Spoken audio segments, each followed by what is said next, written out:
All right, thank you. Good afternoon, Miss Sue.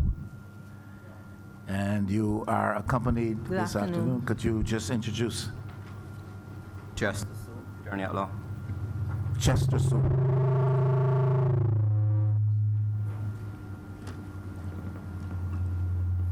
All right, now I am to remind you, Miss Sue, your legal counsel. Yes, sir. The hearing is going public, so I just want to advise you of that. This hearing is going public. You would have received correspondence inviting you to meet with the members of the Public Accounts Committee, some of whom are gathered here today. I just want to introduce them. Beginning at my extreme right is the Senator Nurse, and to his left would be Minister Colin Jordan, Minister Lucille Moe, Minister Sandra Husbands, all members of the committee. 5 members constitute a quorum, so we are fully quorum. We have present with us some of the members of the staff of the Auditor General, led by Mr. Trotman, the Auditor General himself. And we have clerical and administrative staff of Parliament here. The media is also present in physical bodily form behind you. I would want you to be advised. The correspondence which we had sent out to you suggested that we would want to look at a number of matters. Further to tell you that we have agreed that our cutoff point for these sessions is 5 p.m. So we may in fact reach that in a hurry and not get very far with our interaction with you, and may have to ask your indulgence to come back again. But we wanted to look at matters relative to the process approved and the process employed for purchasing of parts, and how that contributed to the board's inability to repair buses and maintain an adequate fleet. Secondly, the repairs regime employed, re-bus transmissions, the acquisition of reconditioned transmissions, the issue of over-invoicing and overpayment for repair transactions, the status of one particular bus, BM506, and the status of a scenic tour bus purchase transaction, which, as I understand it today, is still not completed. Those are the broad issues. We will have you to respond to us on the oath in a little while from now, as is provided for in the legislation. But just to remind you that the legal basis under which this committee is constituted and under which these hearings are heard is established in Cap 10 of the Cap 10, which is the Public Accounts Committee Act of Barbados, an Act of Parliament, and some other parliamentary legislation to which we can make reference if you so desire. The period of reporting on the review by the Auditor General is April 2015 to June 2018, and the investigations of the operations of the board suggested cause for concern about several matters during that period of operation. Under the Public Accounts Committee Act, I would need to remind you or to apprise you of a certain few facts. Section 17 states that a person summoned to appear before the committee shall not, without just cause, proof whereof shall lie upon him, refuse to be sworn or to make an affirmation, B, to answer a question put to him by the committee or by any member of the committee, or to produce a document which he is required by the committee or by a member thereof to produce. Section 19 states a person summoned to appear or appearing before the committee as a witness shall have the same protection and privileges as a witness in the proceedings in the High Court. Section 20 states any person who in the course of giving evidence before the committee willfully makes a statement material to the subject of the inquiry of the committee that he knows to be false or does not believe to be true, or where he is reckless as to the factual content of the evidence, is guilty of an offense and is liable on summary conviction to a fine of $25,000 or to imprisonment for a period of 2 years or both.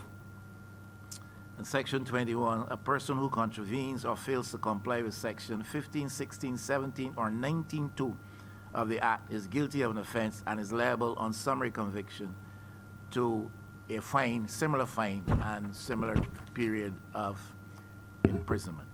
We would have apprised you of this in writing, and I just wanted to remind you. Any questions? No questions, Mr. Chairman. At this time, we'll have you take the oath.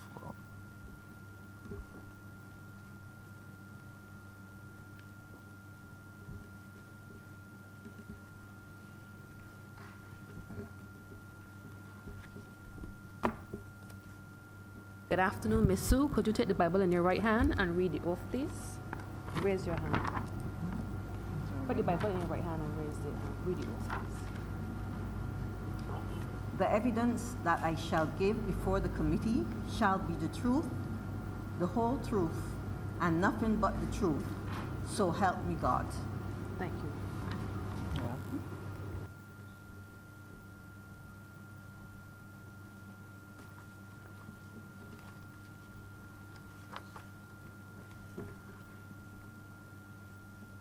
Thank you. If during the course of the questioning you have need to make recourse to the advice of your counsel, please indicate, and we will pause to allow you to do that. All right. Any member of the committee wants to go first?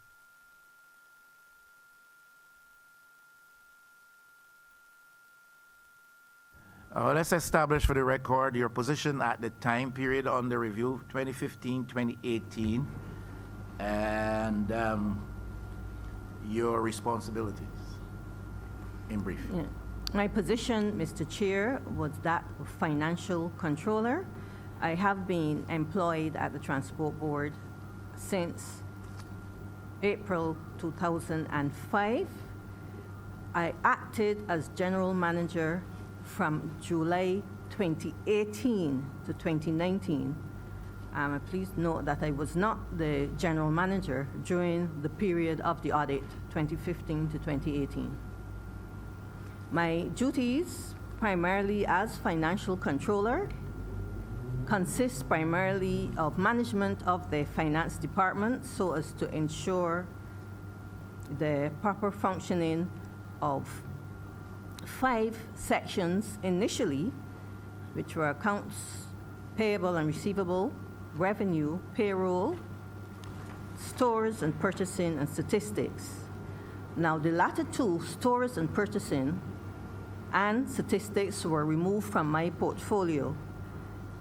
Stores was removed in July 2015 and placed under the Quality Assurance Department, not finance. I was also responsible for producing monthly, quarterly, and annual financial statements and audit schedules, maintaining effective management systems, and preparation of the annual budget. So, Mr. Chairman, also just to reiterate that in your correspondence to me, you had indicated former general manager. I acted only after the substantive holder of the post parted company from the Transport Board. Thank you. That's been clarified for us by the Auditor General's office. Just a few details. Sorry, you said you were financial controller from when to when? April 2005 until present.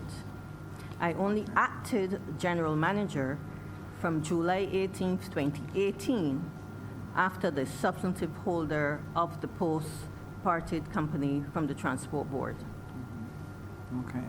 And in the course of your role as financial controller, your duties would include the preparation of reports and drawing to the attention of management or the board any concerns or anomalies that you would have encountered in the accounts?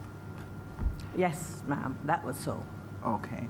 And do you have a list of things that you would have drawn to the attention of the board during the time that you were financial controller?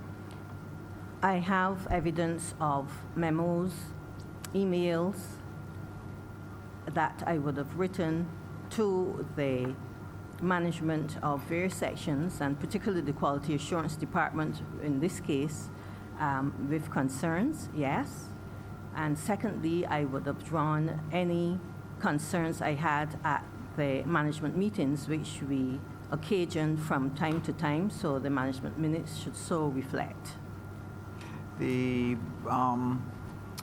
What was the frequency of the management meetings?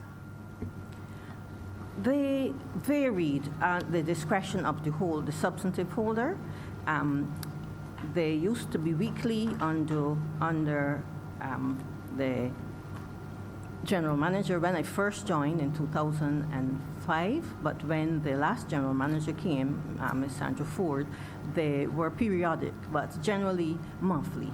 And were you invited to attend management meetings from time to time to give an account for something or to share information? Management meetings were the purview of management. Now, the board meetings, which Right. were different from management meetings, were held occasionally, and I would not usually invited to board meetings under the last dispensation. All right. Could you identify for us maybe 3 or 4 of the things that you would have drawn to the attention of management or quality assurance that would have been of concern to you as the person responsible for managing the finances of the authority? I would have drawn the authorization procedures in the quality assurance department. That was an area that I had concern with. I wrote, as I said, memos. I also would have Quality drawn that to the attention of the general manager. I also wrote about the recon transmissions. And thirdly, I would have mentioned several times at management meetings about the magneto system, for which there was no documentation, official documentation, until I acted as general manager. Would you have any of these correspondence with you to which you can refer? Do you mind reading from 1 or 2 of them for us? And can we have copies after we're done? Yes, sir.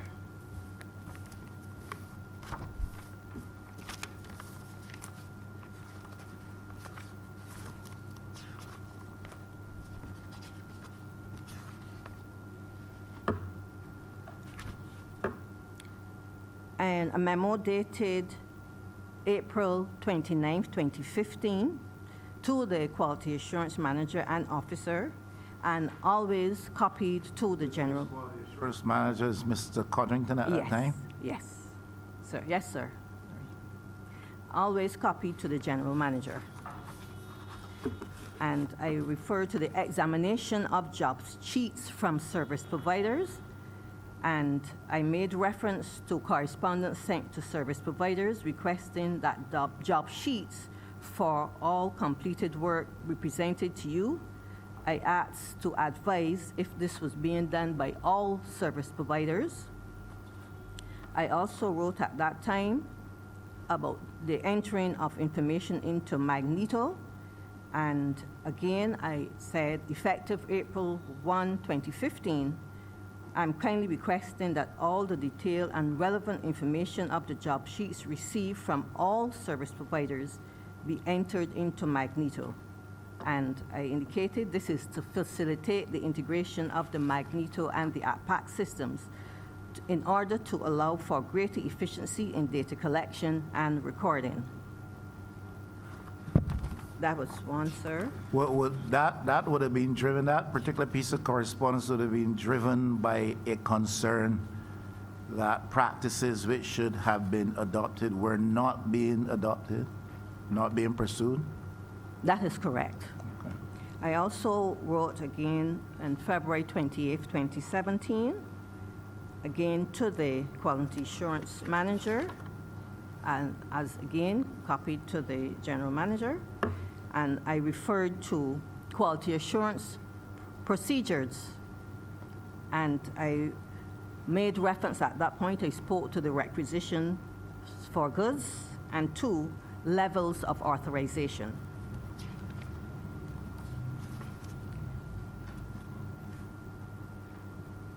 I also wrote about stock taking, Chair. Go ahead.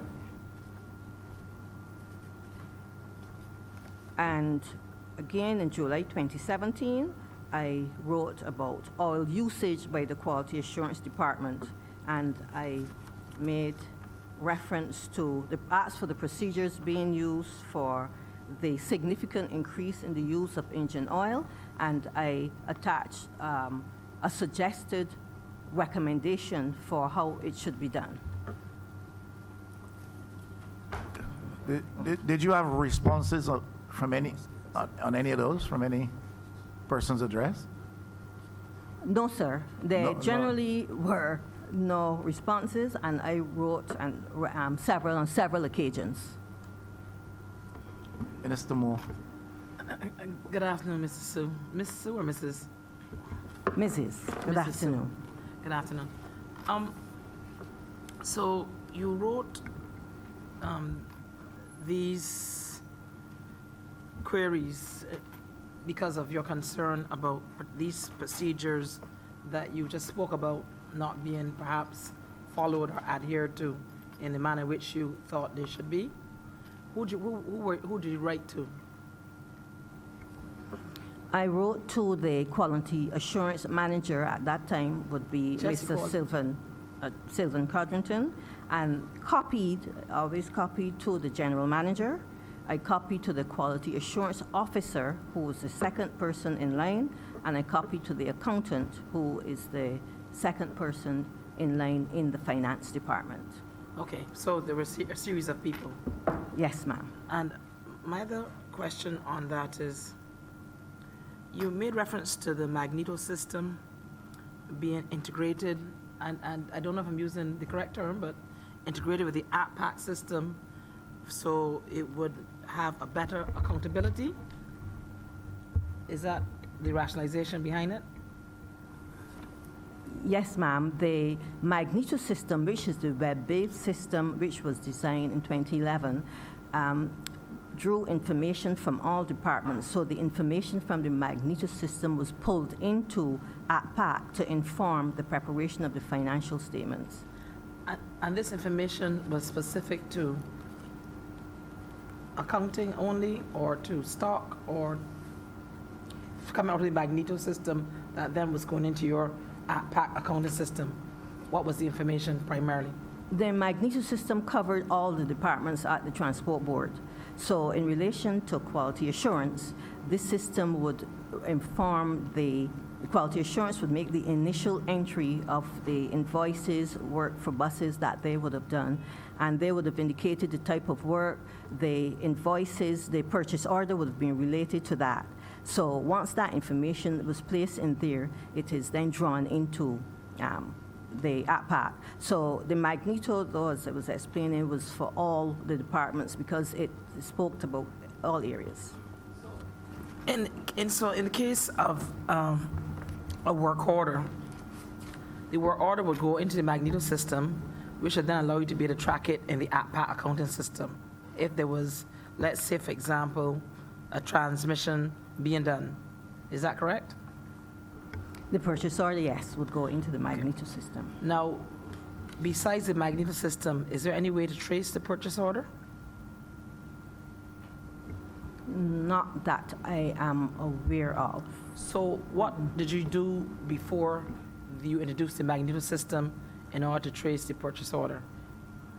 We had a system called the Meridian system, which became obsolete. Now, my last question, and then with regard to this, is, so was there some level of contingency? Because you said it was a web-based system, and web-based systems sometimes fail. I think all of them do, even at financial institutions. So did you have a contingency where you were able to track what occurred if the magneto system was not up, was not functioning, was not online? Do you have a do you have a contingency system in order to trace the activity of the different departments, especially in terms of purchase orders? It would be in a manual system, and these would be recorded manually in books, yes. And your department and you as the financial controller, do you have, or did you have access to the manual system? Yes. Chair, could I And just for, You want to move on? I just want to finish. We want, sorry, you I want to just say want to reiterate that for the Magneto system, there were no manuals for the system, even though it was introduced in 2011. But when I acted as general manager, since July 2018, we then started to get manuals under my responsibility. Just a couple clarifications on some of the information you shared with Minister Moore. When you sent out your letters with the concerns and copied the general manager, your second, quality assurance, etc., you said you did not receive back a response. That was correct. Right. Now, would you also raise these at the management meetings?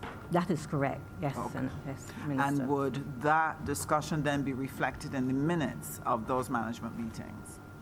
It should be, yes. Okay, so you can provide information on that as well? The management minutes would be under the purview of the general manager. Of the general manager? Okay. Go ahead, Colin. Sorry. Good afternoon, Mrs. Sue. The Minister George. Yeah. Sorry, Chair. Continuing on the matter of the Magneto system, when you raise the concern about lack of information, was it that the information that you didn't get caused you concern about what was being charged for or what work was done? Let me maybe clarify that a little bit. I went on the assumption that when the information goes straight in the face and gets to PAC, that it will trigger some amount to be paid. So that not having the information was the concern that the amount may not relate to the work done, or that you wouldn't have information for auditors. What was the concern for the concern that triggered your response in terms of sending those memos? The concern was the fact, the propriety of the system, because there were no manuals, and hence the persons using the system had to rely on the oral or the verbal training of the person with the system. I had concerns about that generally. So the propriety of the system, the idea of the Magneto system is really a good one, but with the lack of manuals, there was no way to trace anything, and yes, for the auditors and accounting purposes. Now, not having the manuals, just kind of speaking off the top, because if I don't have manuals but I've been properly trained, then they can still use the system without having manuals. I don't recall ever actually reading an PAC manual, but you kind of learn to use the system. So I am still wondering what caused you to go to the length of writing the memos. There is some concern that made you decide this was not just somebody not doing the job, somebody messing up, but you thought it necessary to put it in writing. There must have been something that you thought important enough or grave enough to cause you actually to document this. 2015 and 2017. What would it have been that caused you to think, I need to put this in writing?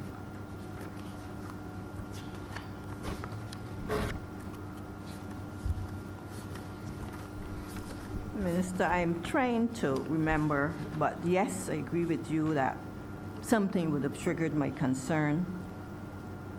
But for now, as you know, the person responsible for finance, it was at this time, from what I remember in 2015, because there were no manuals and it was concerned that the system, only few persons knew how to use the system. So if that person was not available, the you had to wait on them. So I just wanted to ensure that all information was being captured from what I could remember, because as I said here, this is to allow for greater efficiency in data collection and recording.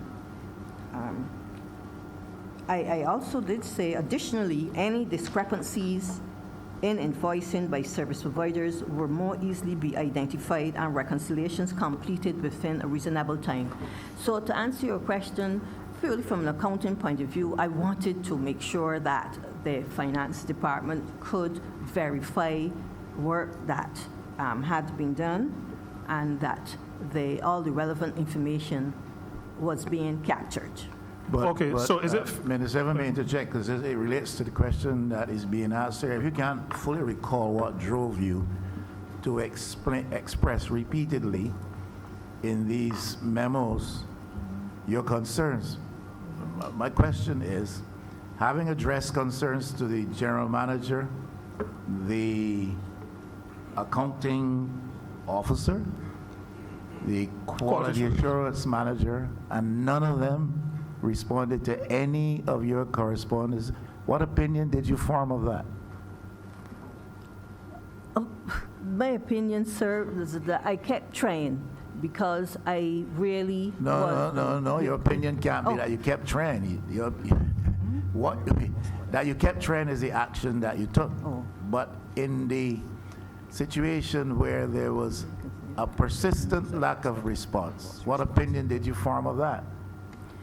My opinion, sir, would be that there was not great efficiency, I would say.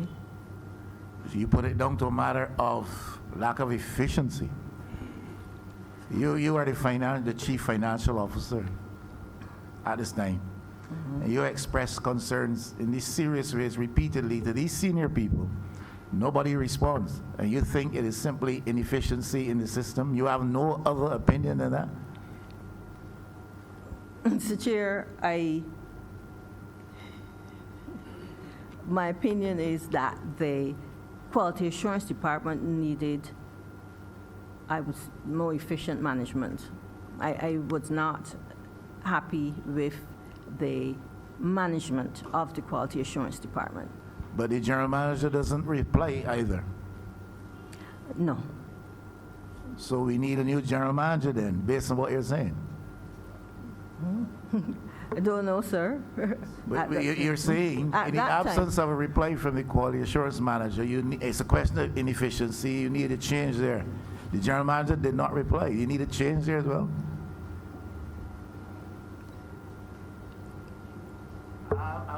In your position, I would have been very upset that senior people do not respond to serious concerns expressed by me as a responsible senior official in the place. And I would form an opinion as to why I have to tell you, I would form an opinion, some opinion as to why they did not reply. Mr. Chair, as I said, I needed to get support from, I would say, general management and the board. And at that time, there was no internal auditor. Again, if we had an internal auditor, which only, again, one came on during the time I was acting as general manager, I would have been given support, but there was no support for me at that time. Do you have an opinion as to why they remove the responsibility for stores from you? Yes, sir. You want to share that opinion with us? My opinion is that I always wrote, I even wrote the store supervisors, I always write persons asking them to provide the necessary documentation. And because I wasn't given the support, I think that was one. The second reason I have at that time was the store's supervisor, the main person at that time, was the husband of the accountant. So the stores being the accountant actually was supervising that person. So that might have been the reason, another reason for the removal.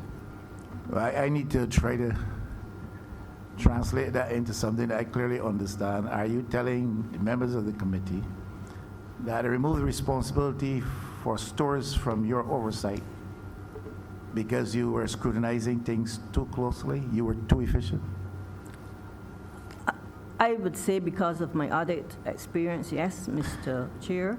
Yes, I always would scrutinize, and everybody would say, including the quality assurance manager, nothing could pass me without the necessary level of So you think you were authorization. removed because they knew nothing could pass you? Yes.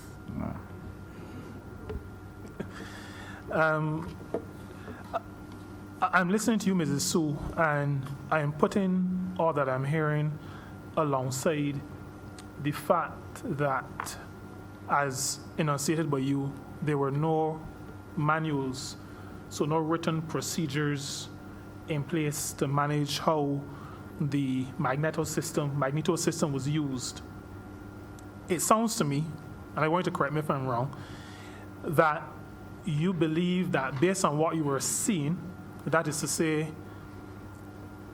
insufficient information, issues as it relates to stores, you are seeing these issues and you are not getting responses, and there are no procedures to guide you or to guide the users. It seems to me as though you came to the conclusion that there was either room for funny stuff to happen or that there was actually funny stuff happening. Would that be a correct assumption based on your responses to the questions as well as the matter of not having the procedures?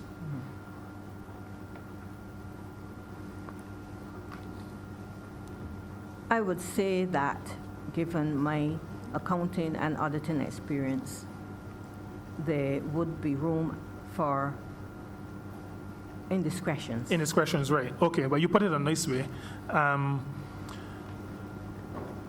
Where it come from, they may call it stealing or thieving, but I understand the reason why you put it that way. Now, you obviously felt very uncomfortable in the situation. That's the reason why I asked the question initially about you reducing your concerns to writing. It appears to me that your discomfort reached a level that you thought you needed to cover yourself. And so you reduced your concerns to writing. Would that be a correct portrayal of where you were at the time? Yes, Minister. Okay. Now, I want to ask a couple of questions about process. Was there anything, given your accounting background and your audit background, any red flags raised about frequency? This would have been in the communication you got. The frequency of repairs to particular units. Anything jumped out at you that made you concerned about what you were actually seeing in terms of having to pay invoices for units over and over, same units, different transmissions? Anything jumped out at you? The total level of expenditure always jumped out at me. I had serious concerns about the amount of money that we were spending in repairs and maintenance for buses, and especially not seeing the results to be in agreement with the amount that we were spending. The bus availability was not in keeping with that. Okay. Was there any further concern when I'm not sure if it's a contractor, when additional resource, the additional resource in terms of the particular gentleman who was engaged by the board, by the transport board, any concern that with his engagement, and I am assuming that this is part of the time period, did not produce the results that was expected to be produced?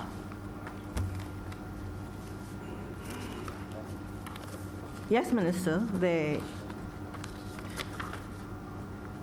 were concerns, and in fact, I wrote expressing my concerns at one point, and I also wrote to the general manager this time about the concern with the productivity Could there as well. you share some of that with us? The concern to the general manager this thing. While you're looking for it, did you get a response from that written expression of concern? Yes, I did. Oh, okay. No.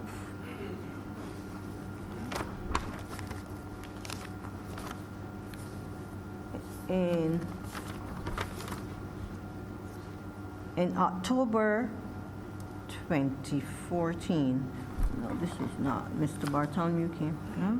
Oh, this was the recondition, oh, these were the transmissions. In relation to I was answering in relation to the transmissions, but in terms of the question with the person who had been employed, yes, I would have sent memos. I don't have them readily to hand, but I also would have written even with some concerns that I have with spending.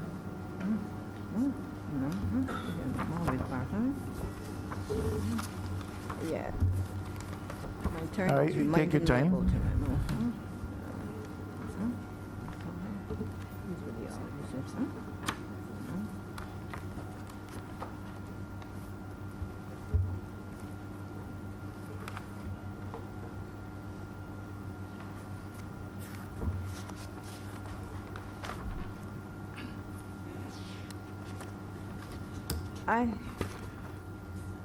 I wrote a memo about the tools for the special project that was addressed to the store supervisor in 2017, April 2017. I have that one here where I indicating that the tools and other items purchased for the special project for which the gentleman was employed should be carefully itemized and recorded. I got a response from the supervisor and I wasn't happy and I wrote again. The supervisor's response was what? Duly noted, memo received. I was not happy with so as I indicated, I said here, as I indicated, this I'm quoting in part, in my memorandum dated so-and-so, the list which was submitted to my office is incomplete and needs to be updated to include all tools and equipment received by you and which have not been entered in the Magneto system. Please check with officers to ensure that all the information is there. And the response was? The response, before I wrote that again, was that there was no purchase order in the system to check the related tools when they were received in order to update the computer system. However, at your instructions, purchase orders will be created and the goods entered. Okay, so this is a creating of a purchase order after the purchase has taken place? Correct. Okay. Sounds to me as though you had a lot of challenges with how money was being spent all around you, and you were struggling to keep your end of it clean. That's what it sounds to me. My final question, because I've been talking for too long. Did you ever receive were you aware of any instructions to procure services from any specific suppliers of services? Servicing, transmissions, whatever. Any instruction, any direction that quality assurance was taking that suggested they were focused on giving the business to particular suppliers of these products or services? Yes, and when I asked, I was advised that the particular work was given to a service provider because that service provider was the only person who could perform that service. So for example, transmissions were given to Transtech and Simpson Motors. Well, Simpson Motors were repairing the newer buses. Very few transmissions, for example, were given to UCAL because UCAL was doing the run-of-the-mill work, for example. So that was the answer that I would have been given when questioned. Okay, thank you. So it means that that also caused you some degree of concern, and you raised the question, and were given that response? Yes. What you were saying? Yes, sir. Okay, thank you. You're welcome. Mrs. Sue. Sure. Sorry, go ahead, Senator. As part of your function as financial controller, would you have been required to prepare management information for the board?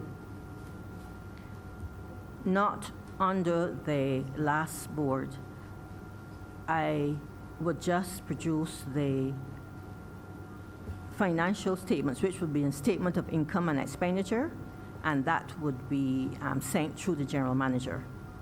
Okay, so you never had attached then a report, dealing with concerns about, the high maintenance costs, for example. You didn't do that kind of reporting to the board?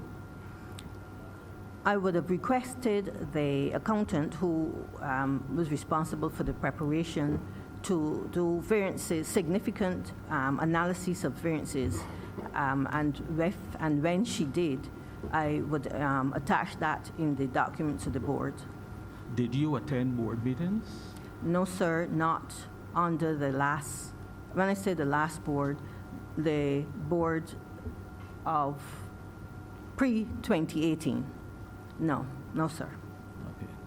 So I'm concerned that with the very tight revenue and the transport board's heavy reliance on government transfers to keep operating, I was just wondering what your concerns were and how did you make sure that they were getting to the board or getting to the management in regard to, the excessive maintenance costs. You obviously, you raised the issue earlier of your concerns with quality control, so you obviously had some big concerns there.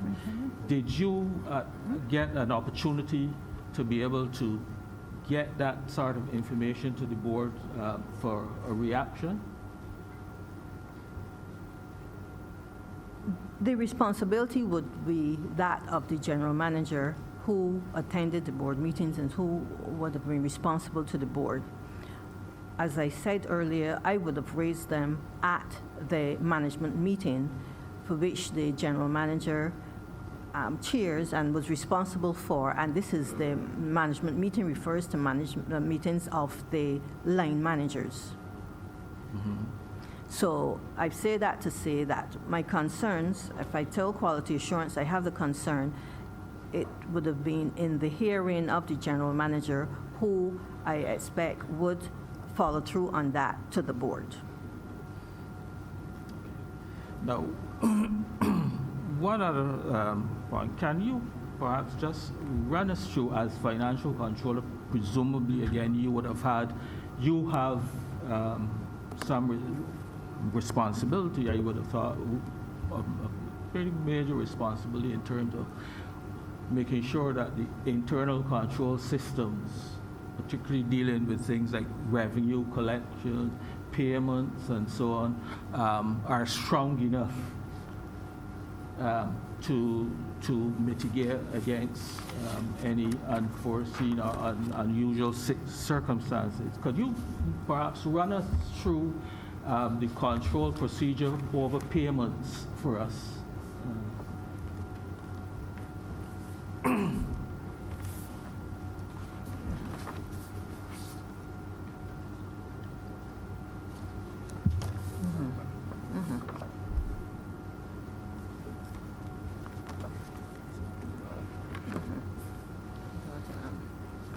the responsibility of?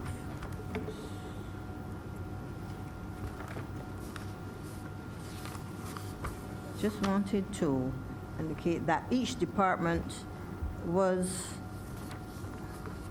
they had, just 1 second.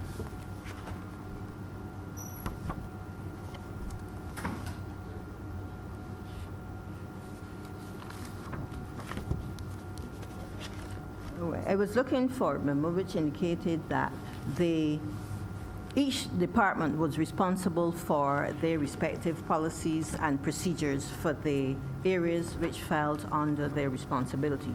So I would have been responsible for those policies and procedures which we had for the finance department. The quality assurance department would have been responsible for ensuring the policies relating to the various sections on the quality assurance were updated. So hence, this is why I would always write to ask persons to update their policies and procedures. Okay, were there any occasions on which you had real concerns that those policies and procedures were not being followed?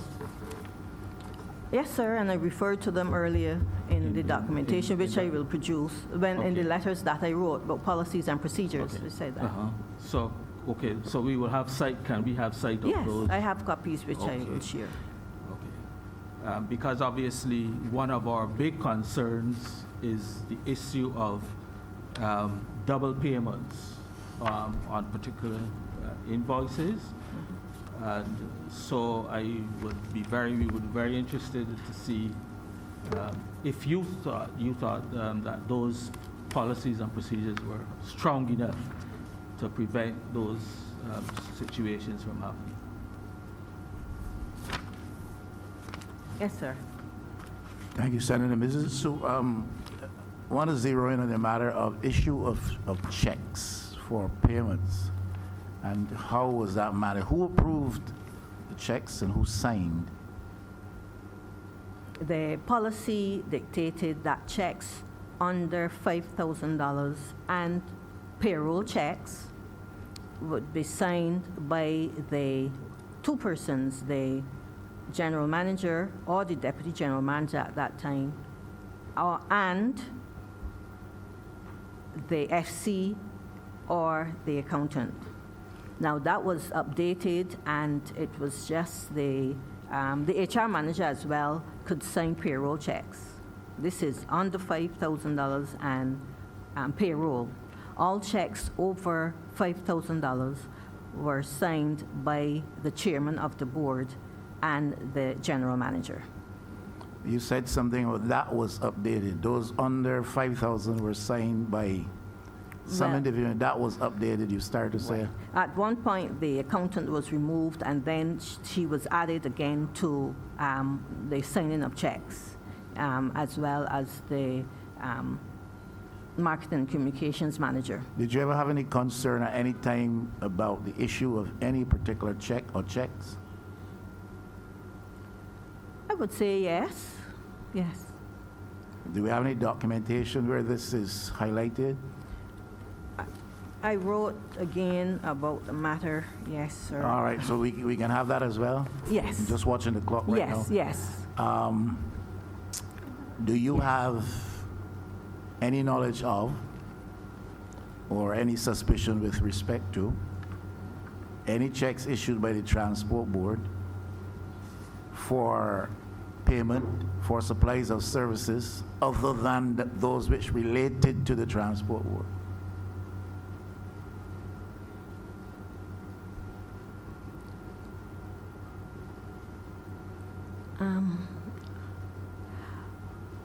I had some concerns, Mr. Chairman, about the checks that would have been issued to, I would say, invoices that were requests for payment by the former chairman of the board, and I wrote to the general manager. All right, we're watching the clock. We're going to come back to that Yes. because we're going to have to have you to come back, unfortunately. I apologize for that, but we're watching the clock. We will have you come back to speak more specifically. Last question I have for you for today.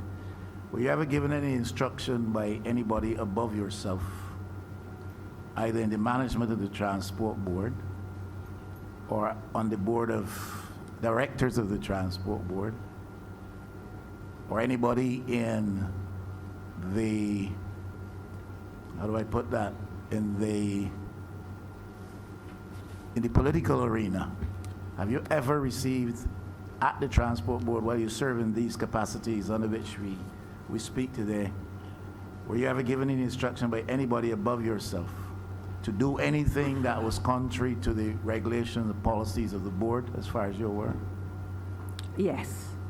We can talk to you about that when you come back too, if you don't mind. All right?